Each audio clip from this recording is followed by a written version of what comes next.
25 Heirs.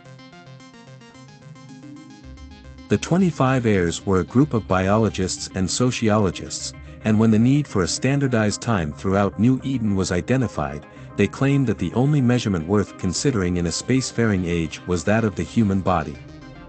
The internal body clock of humans is close to 25 hours, and thus they wanted to base the new clock on that measurement.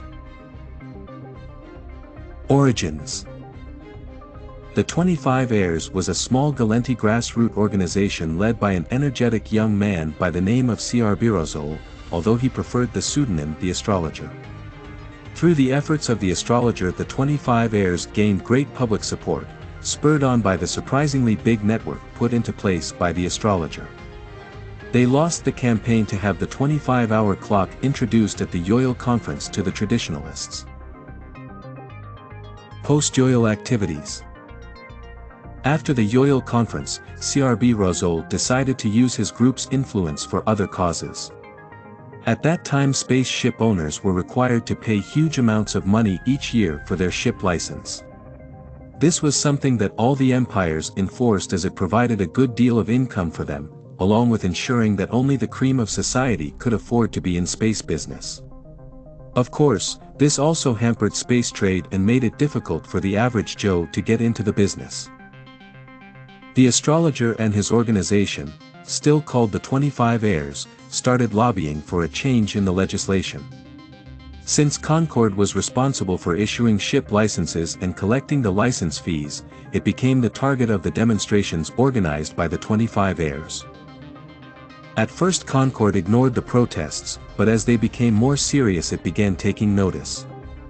As it had been recently formed, Concord was concerned about the image it was projecting to the public, and a committee was formed to handle the matter.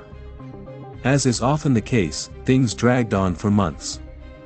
All the while the Astrologer was planning more and more outrageous acts of protest, even going so far as to organize general strikes on some planets.